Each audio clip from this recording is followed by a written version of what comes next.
Last sum of today was this one: x square plus y square minus z square whole square minus 4x square y square.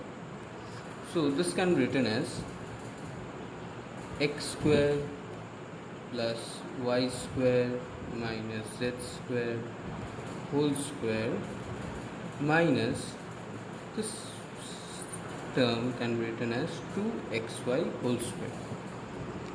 So now this full thing is 1, this minus b square, so this can be written as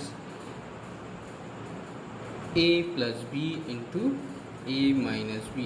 A square minus b square formula is a plus b into a minus b.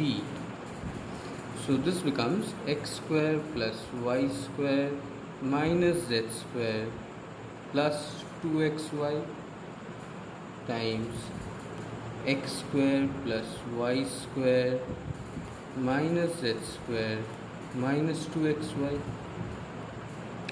Now a bit of grouping has to be done, so we will just group that one.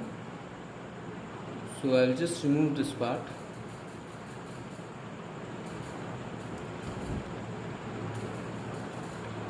So we will group these terms like this: first two terms over here and this one.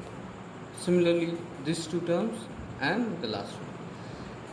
So this becomes x square plus y square plus 2xy minus z square times x square plus y square minus 2xy plus, this will be minus z square. So this becomes, this thing is now x plus y whole square formula minus z square,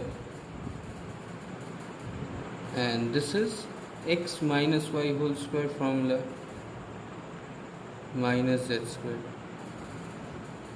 So again this is a minus b, a square minus b square formula, so that is a plus b into a minus b. So this becomes x plus y plus z. This becomes, and the other one is x plus y minus z. Similarly x minus y plus z and x minus y minus z. So this is your final answer.